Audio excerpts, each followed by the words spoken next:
Bem-vindo de volta ao programa. Hoje estamos recebendo o professor Michael Hudson para discutir a estratégia de segurança nacional dos Estados Unidos e o desmantelamento da ordem econômica do pós-Segunda Guerra Mundial. Muito obrigado por participar do programa. Vemos que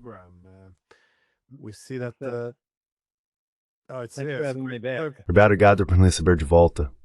Desculpe. Obrigado por me receber de volta nesse diálogo contínuo. É tão alto fopas que as coisas estão acontecendo tão na mente a cada tana.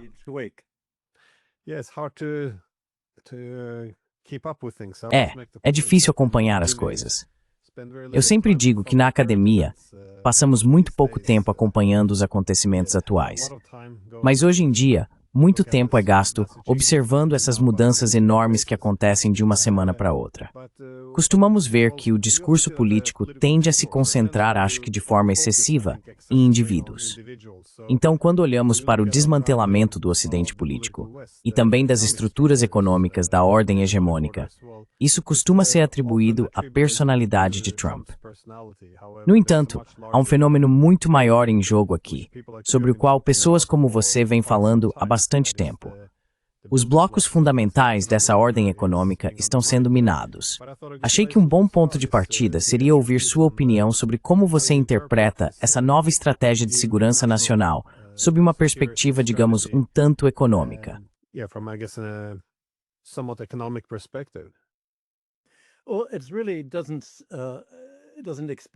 Bem, isso realmente não explica a estratégia em si.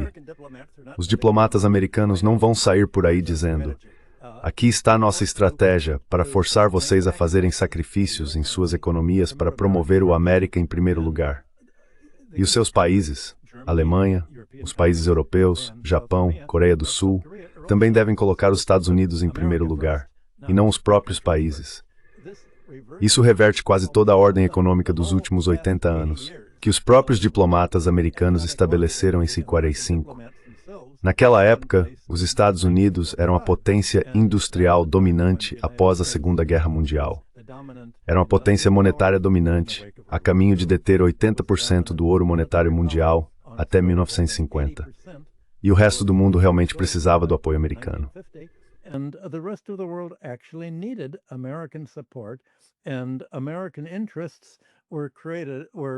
Os interesses americanos foram atendidos ao desmantelar e absorver o Império Britânico e o Império Francês.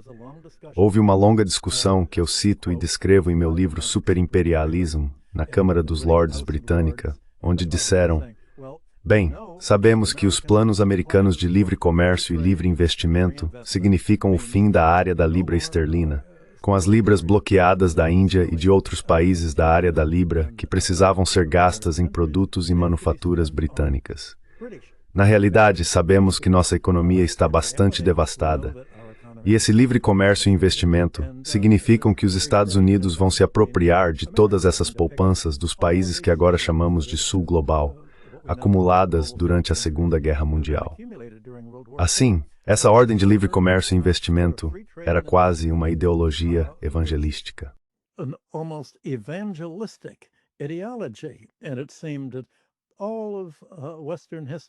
E parecia que toda a história do Ocidente estava se movendo em direção ao livre comércio e ao livre investimento. O mito era que tudo isso automaticamente estabilizaria o sistema, permitiria que todas as dívidas fossem pagas e possibilitaria que todos os países prosperassem juntos. Bem, essa ideia era uma fantasia. Na verdade, não se previa, na época, que os Estados Unidos acabariam na posição em que estão hoje. Industrialmente dependentes de países estrangeiros para fornecer produtos que costumavam fabricar internamente, e financeiramente dependentes também.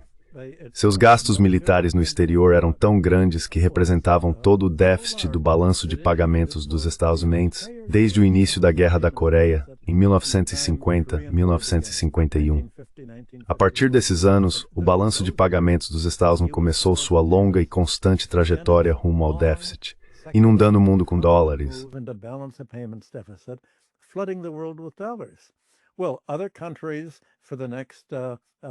Bem, outros países, nas décadas seguintes, usaram esses dólares para acumular reservas. Eles os entregavam ao tesouro e os resgatavam em ouro. O general de Gaulle e também a Alemanha estavam convertendo seus superávites comerciais em dólares, porque todo o dinheiro gasto no Sudeste Asiático acabava nos bancos franceses, e o dinheiro em outros países acabava sendo usado para comprar importações da Alemanha. No Chase Manhattan Bank, onde trabalhei na década de 1960 como economista de balanço de pagamentos, costumávamos nos reunir toda sexta-feira para analisar o relatório do Federal Reserve sobre a cobertura em ouro, quanto ouro estávamos perdendo e quanto era legalmente exigido para respaldar a moeda em papel. Era óbvio que os Estados Unidos seriam forçados a abandonar o ouro já em 1966 ou 1967. Nós conseguíamos ver para onde aquilo estava indo.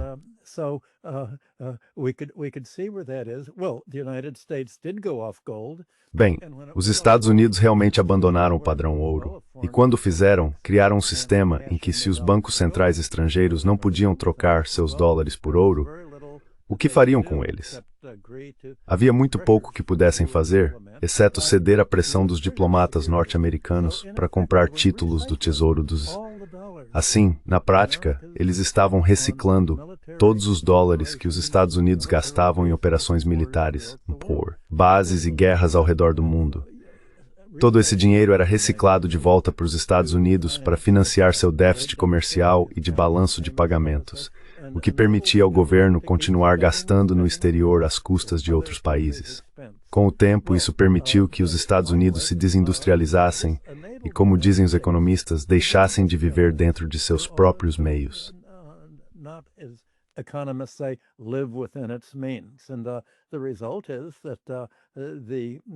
O resultado é que o Relatório de Segurança Nacional reconhece que o tipo de livre comércio, livre investimento e soberania igual entre as nações, todo o conjunto de princípios sobre os quais as Nações Unidas foram fundadas em 1945, não serve mais aos interesses americanos. Então o que eles fizeram foi reverter toda essa filosofia que ainda se afirma representar os valores ocidentais e, em vez disso, usar várias formas de coerção. A forma mais óbvia, muito antes de Trump, foi o controle sobre o comércio mundial de petróleo. Se você consegue controlar o petróleo, pode cortar o fornecimento de energia para países que não seguem suas políticas. E a política dos Estados Unidos não tem sido criar uma ordem mundial pacífica, como se supunha há 80 anos, mas se preparar para uma guerra, ou, pelo menos, um conflito com a Rússia e a China.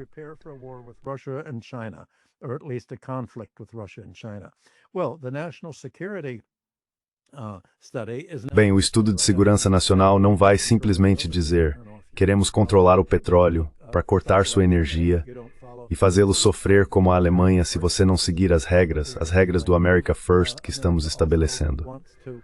Os Estados Unidos também querem monopolizar a tecnologia da informação. Toda a revolução dos computadores, os chips, toda a mídia, as redes sociais, querem monopólio sobre tudo isso. E isso significa que não querem que a Europa imponha impostos sobre as empresas americanas que operam lá. Querem privilégios especiais que nenhum outro país tem. Então os americanos dizem, bem, se não pudermos mais nos sustentar industrial ou financeiramente, então outros países terão que nos sustentar.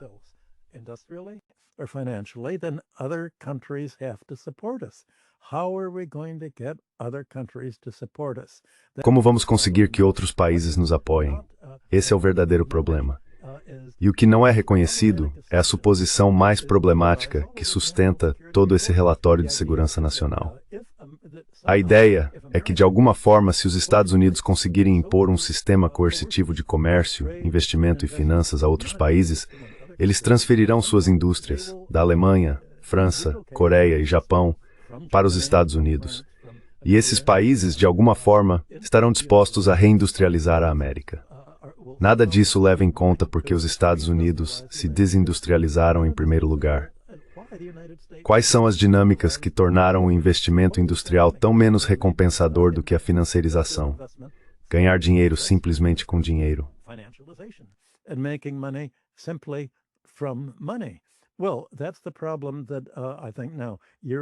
Bem, esse é o problema que acho que a Europa e a Ásia estão enfrentando agora.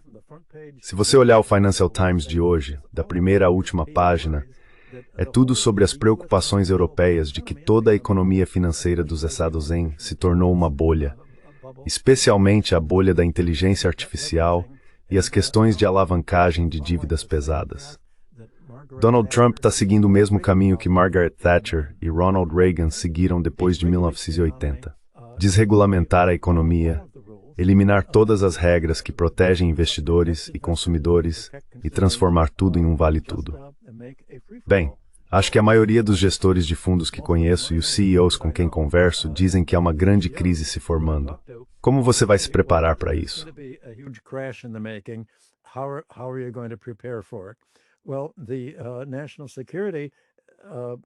Bem, o relatório de segurança nacional diz que provavelmente temos apenas 3 anos para consolidar o que será, esperamos uma ordem coercitiva de América em primeiro lugar. Tornar a América grande novamente, MAGA, às custas de outros países. E eles apontam que os maiores apoiadores da América na Europa, Macron na França, Starmer na Inglaterra e Friedrich Merz na Alemanha, estão no ponto mais baixo de sua popularidade. Os eleitores percebem que discordam deles. E não apenas suas economias estão sendo sacrificadas ao seguir as políticas que esses 3 líderes, junto com a liderança da UE, sob von der Leyen e Kaja Kallas, estão promovendo, mas também os partidos políticos no poder estão ameaçados.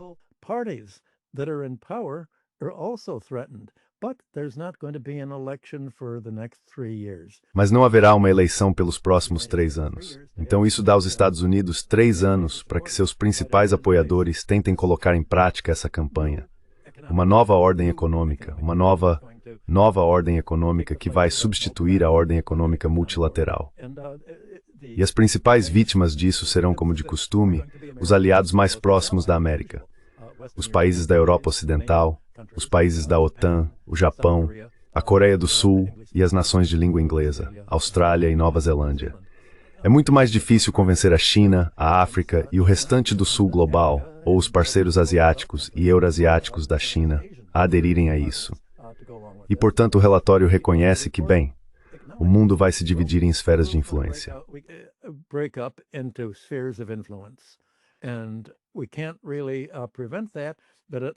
E nós realmente não podemos evitar isso, mas pelo menos podemos garantir o controle dos Estados Unidos sobre a América Latina.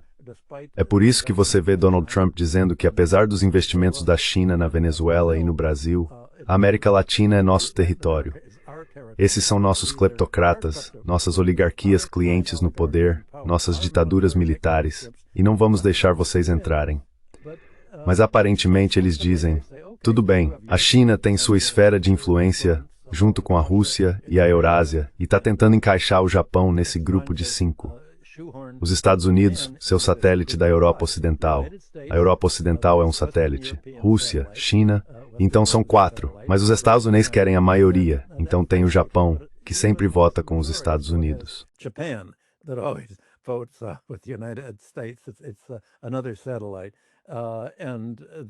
É outro satélite. E isso é bastante fictício, porque China e Rússia imediatamente dizem, espere um minuto, vocês querem que fiquemos fora da América Latina apesar dos nossos investimentos lá? Apesar do fato de que a China está comprando soja brasileira para não precisar depender das exportações de soja dos Estados Unidos e da capacidade dos Estados Unidos de transformar seu comércio exterior em arma, de dizer, podemos interromper nosso comércio de soja e fazer vocês passarem fome se adotarem políticas com as quais não concordamos. Os Estados Unidos não estão ficando fora da Eurásia, não estão ficando fora da Europa, transformaram a Europa da OTAN em um satélite, não estão ficando fora da Ásia, estão tentando cercar a China com as Filipinas e outros, pressionando Taiwan e o Japão.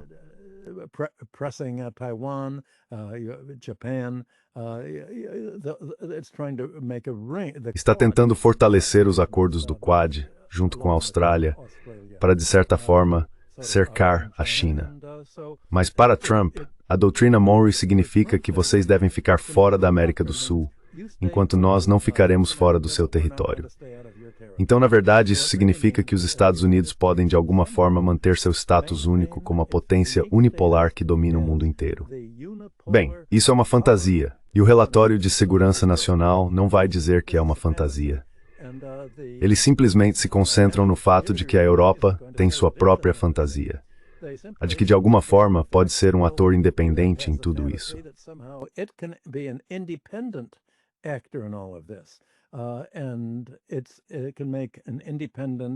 E pode tomar uma decisão independente de gastar todo o seu excedente econômico planejando uma guerra com a Rússia, o que é inconcebível, porque a Rússia ou qualquer outro país não poderiam invadir a Europa ou um vizinho no mundo de hoje, onde as guerras são travadas com bombas e drones, sem infantaria.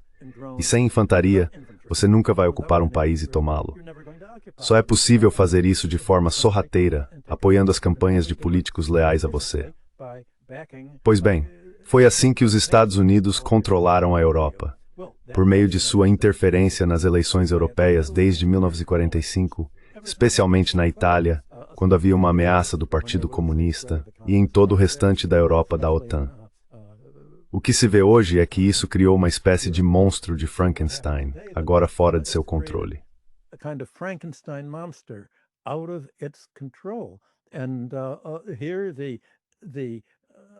E aqui os fantoches colocados no poder são eleitos, mas os fantoches estão no piloto automático. Guerra com a Rússia. Guerra com a Rússia.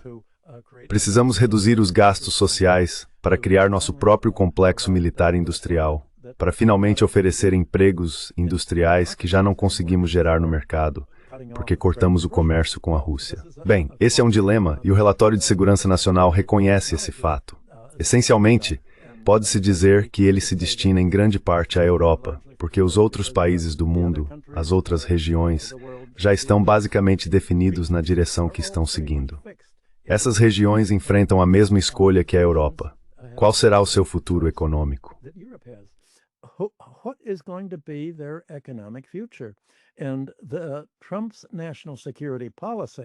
A política de segurança nacional de Trump, que não está descrita de forma tão clara no relatório de segurança nacional, é confrontar a Europa e outros países com uma escolha. Ou vocês podem viver a curto prazo, nós reduziremos as tarifas que Trump impôs e daremos acesso ao mercado americano para suas exportações, mas terão que dar algo em troca.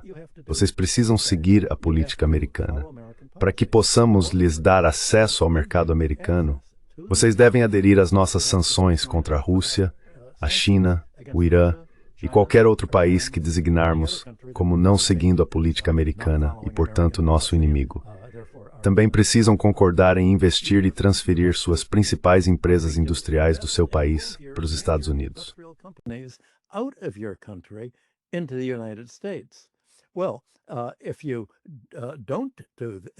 Bem, se você não fizer isso, então enfrentará desemprego, desindustrialização e demissões. Muitas de suas fábricas serão fechadas e as pequenas e médias empresas do Mittelstand alemão irão à falência. Portanto, a questão para a Europa é: vale a pena evitar essa perturbação de curto prazo no comércio exterior para viver com a realidade de longo prazo de que a China, a Rússia e seus vizinhos eurasiáticos da iniciativa Cinturão e Rota são as economias que mais crescem no mundo? Se a Europa, que é realmente o ponto central disso, vincular seu destino aos Estados Unidos, transferindo sua indústria para lá e investindo suas economias nos Estados Unidos, então terá de abrir mão das relações econômicas, comerciais e de investimento com a China, a Rússia e a maioria global.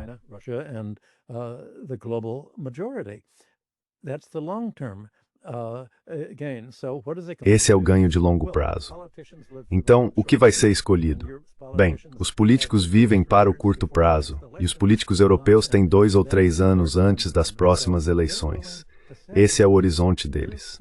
Por isso, estão dispostos a sacrificar o crescimento de longo prazo da Europa ao se render às políticas comerciais, concessões e promessas de investimento nos Estados Unidos que von der Leyen aceitou há alguns meses com Donald Trump e que os atuais líderes europeus continuam apoiando. Assim como isso os torna tão impopulares entre os eleitores, leva os formuladores de segurança nacional a reconhecer que os eleitores estão certos. A Europa não pode sobreviver desse jeito, mas podemos usar esse período intermediário para consolidar uma ordem econômica internacional centrada na América, sob praticamente o mesmo tipo de pressão que usamos em 1945 para servir aos interesses americanos.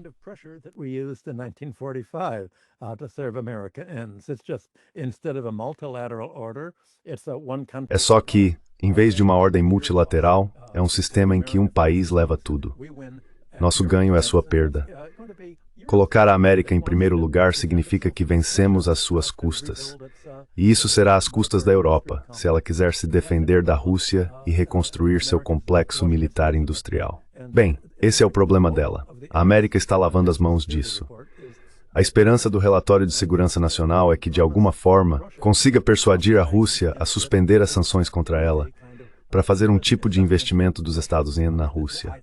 Quero dizer, o ideal é fazer com a Rússia novamente o que os americanos fizeram nos anos 1990, sob Boris Yeltsin. A esperança é que, de alguma forma, a guerra, o sonho da política externa americana, leve a população a se rebelar contra Putin, dizendo, não queremos que nossos soldados morram.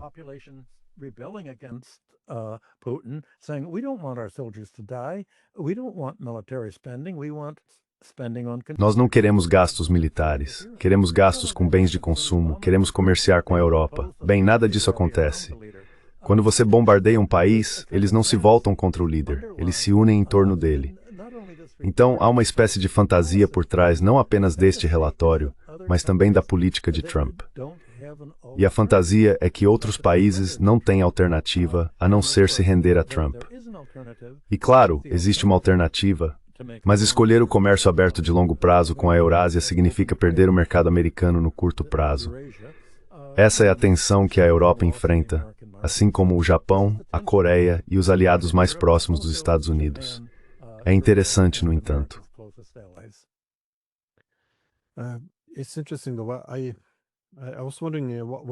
Eu estava me perguntando, o que você acha que vai acontecer com a Europa depois disso?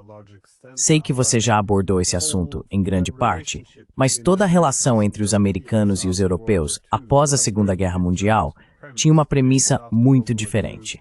Depois da guerra, os americanos foram bastante generosos com muitos dos acordos comerciais que foram estabelecidos. Parte disso, é claro, era comércio, mas também geoestratégia. Queria-se que a Alemanha Ocidental fosse mais próspera do que a Alemanha Oriental. Queria-se que Taiwan fosse mais próspera do que a China continental. Queria-se que a Coreia do Sul fosse mais próspera do que a Coreia do Norte. Portanto, sempre houve esse incentivo estratégico para ter acordos comerciais generosos com os estados da linha de frente, além de, é claro, garantir sua segurança.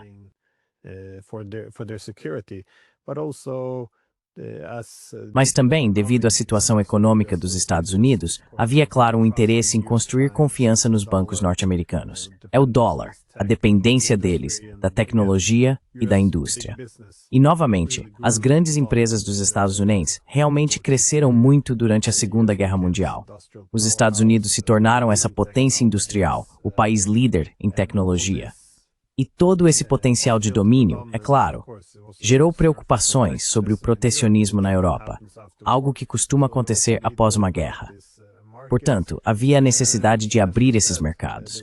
E como você disse, havia um interesse estratégico em desmantelar os impérios europeus e absorvê-los, é claro, em benefício dos Estados Unidos, e em conter a União Soviética.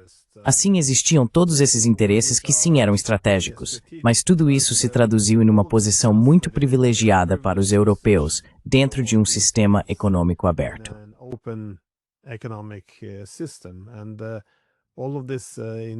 E tudo isso na Europa, em vez de olharmos para as razões estratégicas pelas quais isso aconteceu, acabamos formando uma espécie de ideologia das democracias liberais unidas, transcendendo a anarquia internacional. Sim, esse é o tipo de linguagem que a liderança política costuma usar. Eles não veem as alianças como construções temporárias. Trata-se de amizades permanentes baseadas em valores. Sabe, esse é o tipo de linguagem e de pressupostos com que eles geralmente operam. Mas quando se observa as referências específicas à Europa na atual estratégia de segurança nacional, o que se vê é realmente uma imagem de dissociação. Os europeus, ou pelo menos os líderes europeus, são retratados como autoritários, cada vez mais antidemocráticos.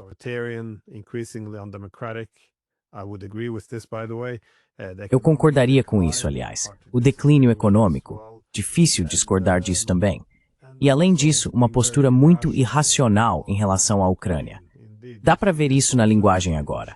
Parece que nossos líderes na Europa estão encenando a Segunda Guerra Mundial, partindo do pressuposto de que se você puder derrotar a Rússia, é como derrotar a Alemanha nazista, e que isso de alguma forma inaugurará uma nova era dourada para a Europa, ou algo do tipo. Você vê até o líder alemão agora comparando Putin a Hitler. Ele argumenta que a Rússia não vai parar, que precisamos detê-lo, que esse é o principal objetivo. Ou seja, isso enquadra ações ofensivas contra a Rússia como algo defensivo. Então não, é como se as regras tivessem desaparecido, ao que parece.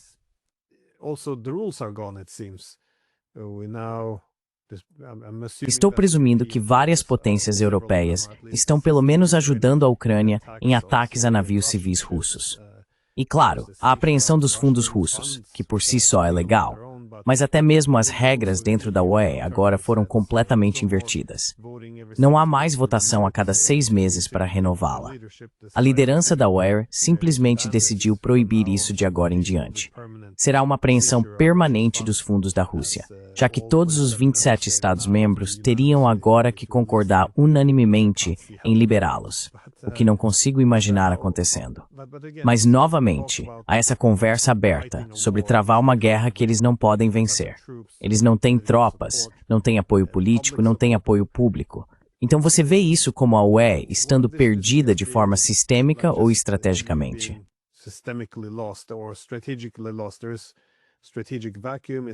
Há um vácuo estratégico. Será que é porque não há um novo lugar, um papel econômico no novo mundo? Ou é apenas a velha e boa russofobia? Como você entende isso?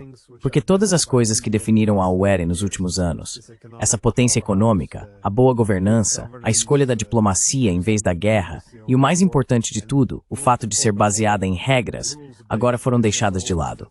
Quero dizer, como você entende isso? E o que isso significa para a relação da Europa com os Estados Unidos, mesmo depois que Trump se for? Desculpe, foi uma pergunta bem longa, mas... Sorry, that was a very long question, but... Bem, você tem razão em mencionar a Segunda Guerra Mundial como ponto-chave. Os Estados Unidos estão conduzindo o mundo a refazer a Segunda Guerra Mundial. É como se os Estados Unidos estivessem dizendo: a Segunda Guerra Mundial não acabou, nós vamos terminá-la. Mas em vez de a América e a Europa Ocidental estarem aliadas à Rússia, agora estamos nos alinhando com a Alemanha nazista. É por isso que temos pessoas como von der Leyen e Kallas, e autoridades com antecedentes familiares no movimento nazista. Basicamente, os Estados Unidos estão agindo como os nazistas estivessem certos em querer entrar em guerra contra a Europa, e como se o Japão tivesse certo em querer invadir a China com Nanking.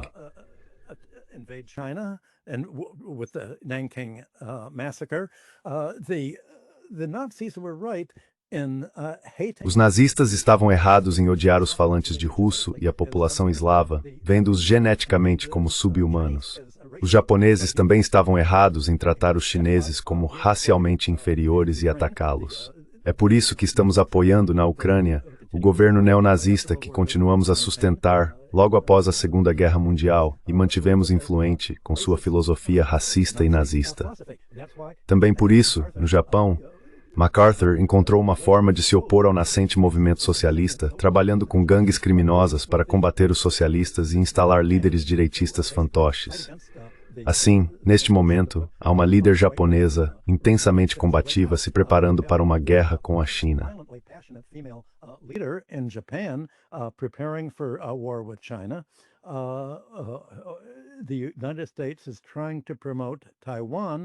Os Estados Unidos estão tentando pressionar Taiwan a lutar até o último taiwanês contra a China, assim como o Japão está sendo pressionado a lutar até o último japonês, ameaçando conflito sobre ilhas no Mar do Sul da China e posicionando armas e mísseis americanos lá, o que levará a China a se defender por meio de uma tomada de controle.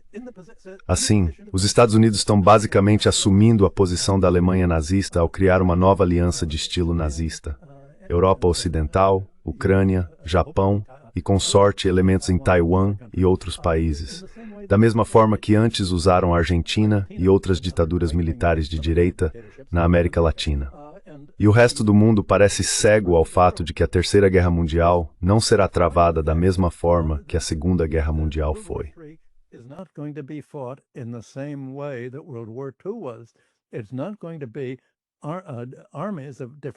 Não serão exércitos de diferentes países se atacando.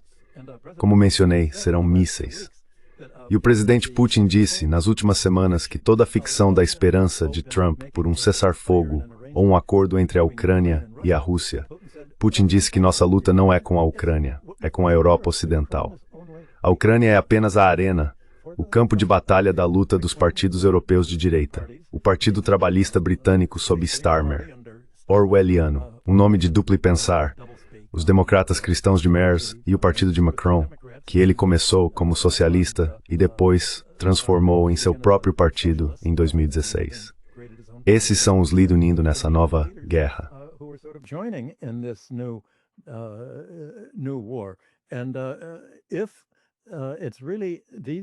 E se forem realmente esses três países que estão fornecendo armas à Ucrânia, organizando seus ataques contra o transporte clandestino de petróleo russo e mirando, junto com os americanos e seus aliados, os mísseis enviados da Ucrânia para a Rússia a fim de atacar suas refinarias de petróleo e interromper sua produção.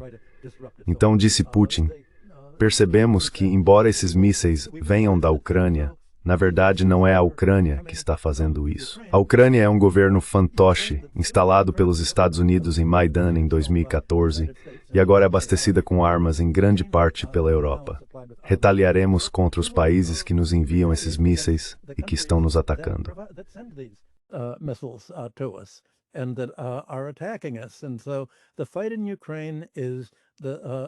Então, a luta na Ucrânia é essencialmente a fase inicial de algo como a Segunda Guerra Mundial. Putin disse, vamos começar bombardeando as fábricas que produzem esses mísseis. Vamos bombardear as instalações elétricas, as empresas que fornecem eletricidade para elas, e deixaremos a Europa Ocidental lutar até o último europeu, porque será uma guerra muito curta. Depois dos primeiros dias, realmente não haverá mais nenhum líder europeu com quem negociar, porque não haverá uma Europa viável. E a Europa disse, tudo bem, concordamos com isso, dizendo que achamos que é um blefe. Bem, essa é a questão. A suposição é que a Rússia foi militarmente enfraquecida pela guerra e que está perdendo para a Ucrânia. É isso que o Conselho de Relações Exteriores está dizendo aqui.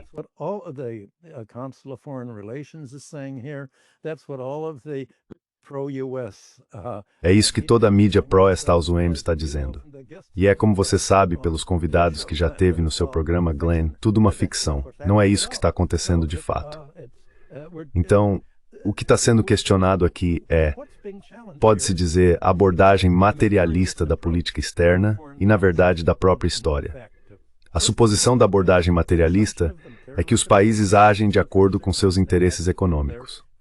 Bem, isso não está acontecendo. A Europa não está realmente agindo em seu próprio interesse econômico, nem mesmo em seu instinto de sobrevivência.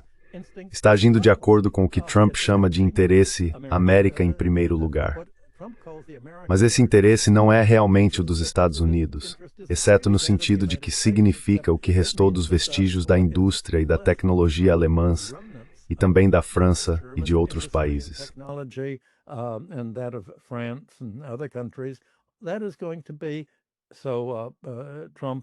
É isso que Trump e sua equipe esperam que aconteça nos Estados Unidos. A Europa vai se esvaziar. A Europa Ocidental vai se parecer com os Balcãs, perdendo um terço de sua população, emigrando para trabalhar, essencialmente se despovoando. E os letões dizem, bem, o último imigrante em 2035, por favor, apague as luzes do aeroporto ao sair. Esse parece ser o cenário, despovoamento, desindustrialização, desemprego e a desintegração da Europa Ocidental. O fato é que antes que isso realmente aconteça, a própria União Europeia provavelmente vai se desfazer. É isso que está sendo observado, e é por isso que os Estados Unidos, nas últimas semanas, disseram: achamos que Itália, Hungria, República Tcheca e Eslováquia, para começar, deveriam se retirar da União Europeia. Bem, isso já está acontecendo.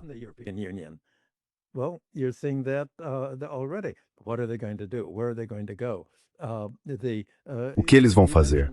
para onde eles vão? Você mencionou toda a disputa sobre a confiscação pela Euroclear do equivalente a 250 bilhões de dólares das economias nacionais da Rússia que foram colocadas na Euroclear. A Europa quer dar isso à Ucrânia. Bem, na verdade, não exatamente à Ucrânia.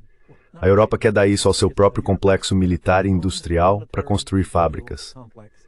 Ela não pretende que nenhum dinheiro real vá para a Ucrânia, porque tudo seria roubado, como você viu nas últimas semanas com todas as reportagens sobre a Ucrânia.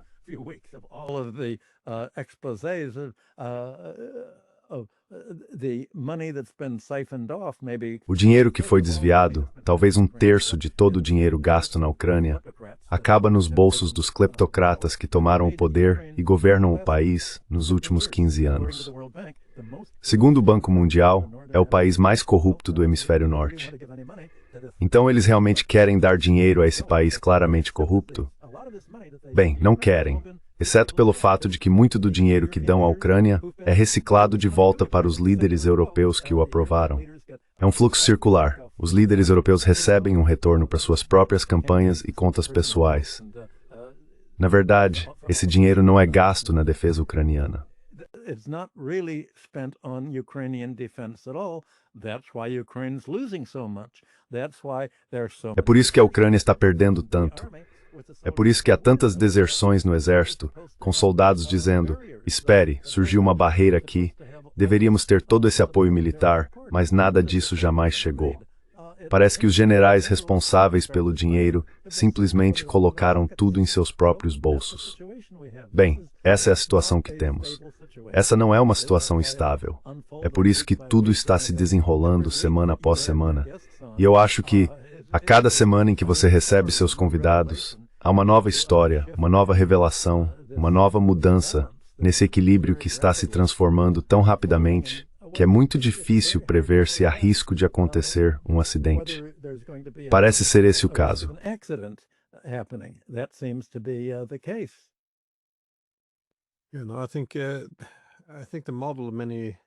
Acho que o modelo que muitas pessoas têm em mente é o de emular a estratégia de equilíbrio offshore britânica e americana. Ou seja, fazer com que seus aliados lutem, como na Segunda Guerra Mundial, e deixá-los se exaurirem mutuamente. Neste caso, usar a Ucrânia para desgastar a Rússia. A suposição é que quando a guerra terminar, se a Rússia não for derrotada, pelo menos estará tão enfraquecida que algum país ocidental poderoso poderia intervir e ditar o resultado. Mas é claro, essa situação é muito diferente. A Rússia retardou o processo em grande medida para garantir que pudesse se preparar para uma guerra mais ampla. Porque, como você disse, eles sabem quem está puxando as cordas por trás disso.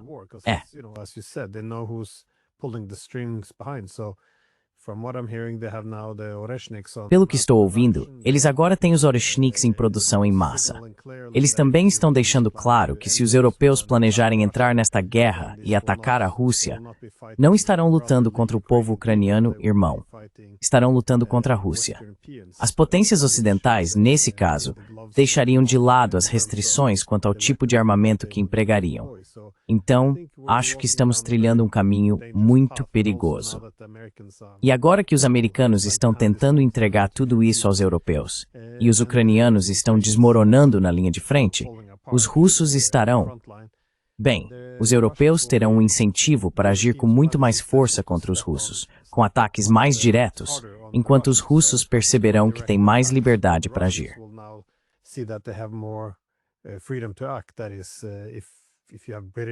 Ou seja, se você tiver tropas, aviões ou drones britânicos ou franceses sobrevoando ao longo do Mar Negro para escolher alvos que devem ser atacados, por que os russos permitiriam isso? Quero dizer, acho que veremos uma postura muito mais dura por parte dos russos. Eles começarão a derrubar essas coisas. E isso está acontecendo justamente quando a UIERE também está intensificando sua postura agressiva. Então, acredito que a ilusão de domínio da escalada na Europa vai levar a um desastre, provavelmente mais cedo do que tarde. Você tem alguma consideração final sobre para onde estamos indo além do aspecto econômico?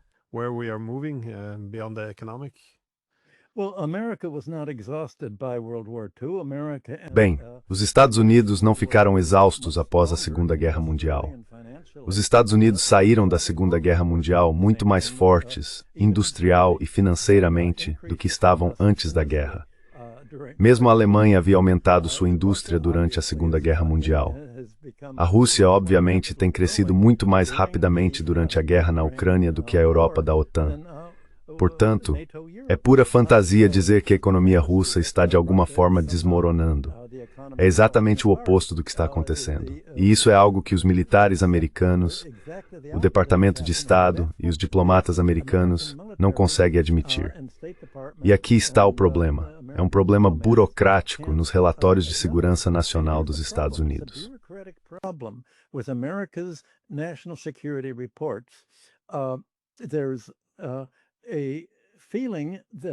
Há uma sensação de que há muitos pesquisadores na CIA e em outras agências que estão lendo discursos e jornais russos, e eles dizem, bem, a realidade que estamos recebendo do campo de batalha e desses discursos é exatamente como você descreveu, Glenn. A Rússia está ficando mais forte. E o relatório forçado, único e uniforme, é que se você acha que a Rússia está ficando mais forte e vencendo a guerra na Ucrânia, então você é um fantoche de Putin. Você deve ser simpático à Rússia. Você está dizendo isso porque quer acreditar que a Rússia está ficando mais forte. E esse não é um pensamento patriótico. Então, as pessoas que são observadoras baseadas na realidade decidem que com o avanço bloqueado na CIA e sem receptividade à realidade que estão descrevendo, elas vão embora.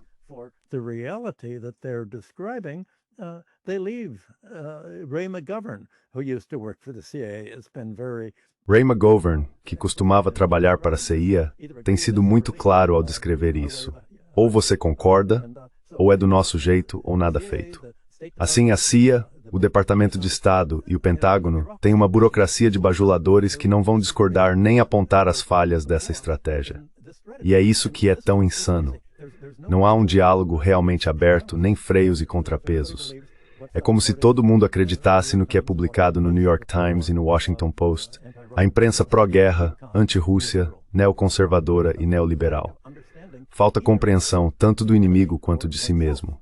E como disse Lao Tse em A Arte da Guerra, se você não entende a si mesmo e não entende o inimigo, está certo de perder. Então esse é um tipo de mentalidade burocrática enraizada que garante uma caminhada rumo ao desastre.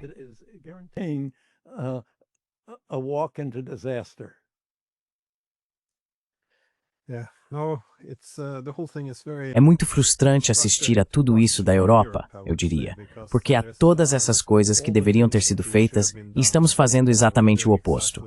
Ou seja, se você vê os Estados Unidos em declínio relativo, dando menos prioridade à Europa, então você encerraria as linhas divisórias no continente. Você buscaria fazer as pazes com os russos. Tudo realmente estaria pronto para isso. Quero dizer, toda a razão pela qual tivemos que nos separar dos russos e redividir a Europa foi para dar à OTAN um papel mais forte e dominante na era pós-Guerra Fria. Mas agora poderíamos de fato consertar tudo, restaurando as relações com a Rússia e melhorando as relações com a China. Em vez disso, estamos jogando fora todos os outros relacionamentos na esperança de que os Estados Unidos talvez permaneçam, afinal. É incrivelmente frustrante de assistir.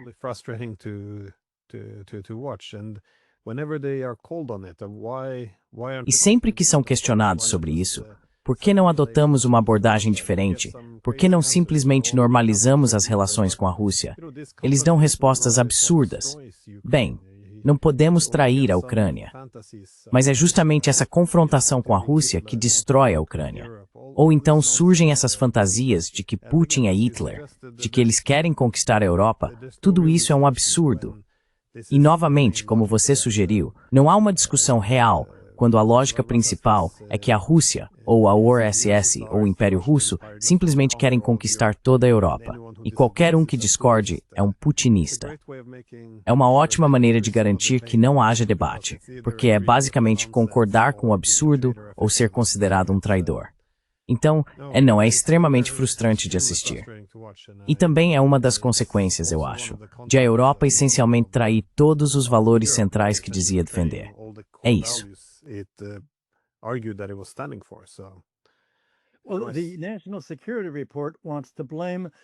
Bem, o relatório de segurança nacional quer culpar os líderes europeus, Macron, Starmer e Merkel, por isso. Mas o que realmente está movendo todos eles são os Estados Unidos. O relatório, ao criticar a Europa, não menciona que são os Estados Unidos que colocaram esses líderes que apoiam especificamente a política americana. Certamente antes de Trump e sob Biden, e acho que Trump ainda mantém a mesma política de confronto com a Rússia e com a China. Há uma espécie de dinâmica de policial bom, policial mau nas negociações entre o bloco americano e a Rússia, a China e a maioria global. Os Estados Unidos, Trump, tentam dizer, eu sou o policial bom e a Europa é o policial mau, mas na verdade ambos são maus policiais.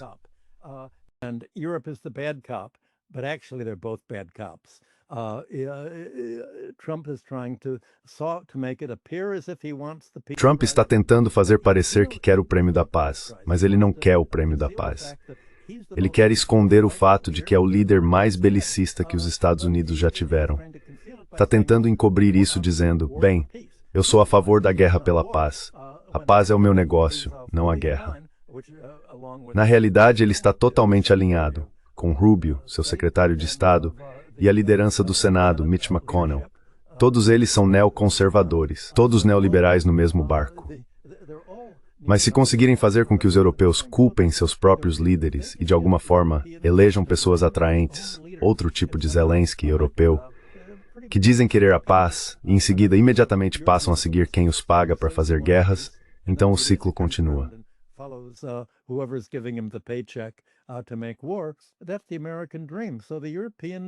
Esse é o sonho americano. Então os europeus, eu acho, sentem que está começando a surgir um sentimento anti-americano na Europa. Você vê isso no Financial Times, dizendo que a Europa precisa perceber que deve seguir seu próprio caminho, ser independente e se perguntar quais são nossos verdadeiros interesses econômicos e nossos verdadeiros interesses militares em tudo isso. Como eles divergem do que o presidente Trump está tentando impor com sua abordagem de América em primeiro lugar, tornar a América grande novamente, usando recursos estrangeiros, como se de alguma forma recursos estrangeiros pudessem reindustrializar os Estados Unidos sem que o próprio país tivesse que mudar completamente a estrutura de sua economia. O fato é que tanto a Europa quanto os Estados Unidos têm uma economia mal estruturada e financeirizada.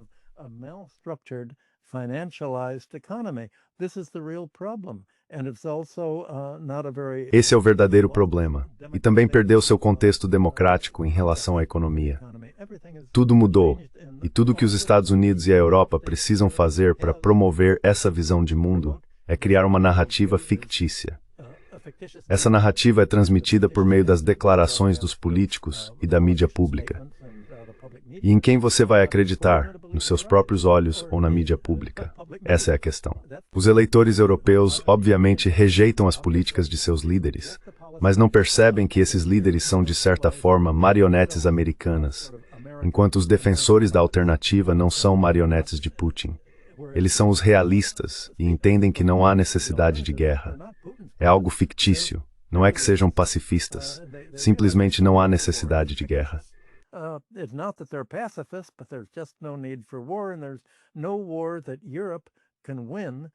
E não há nenhuma guerra que a Europa possa vencer contra a Rússia agora que não tem mais armas. Ela as esgotou na Ucrânia e ao enviá-las para Israel. Portanto, está desarmada, não tem dinheiro. Sua indústria não consegue operar sem o petróleo e o gás baratos que abasteciam antes. Não houve nenhuma avaliação dos custos e benefícios para o futuro. É tão óbvio, uma vez que você se senta e analisa. Mas isso não é algo que o relatório de segurança nacional reconheça abertamente. E esse é o verdadeiro problema. É como se o establishment americano não soubesse o que é do seu próprio interesse. Está tão preso a essa mentalidade neoliberal e neocon de guerra com a Rússia que domina há 40 anos.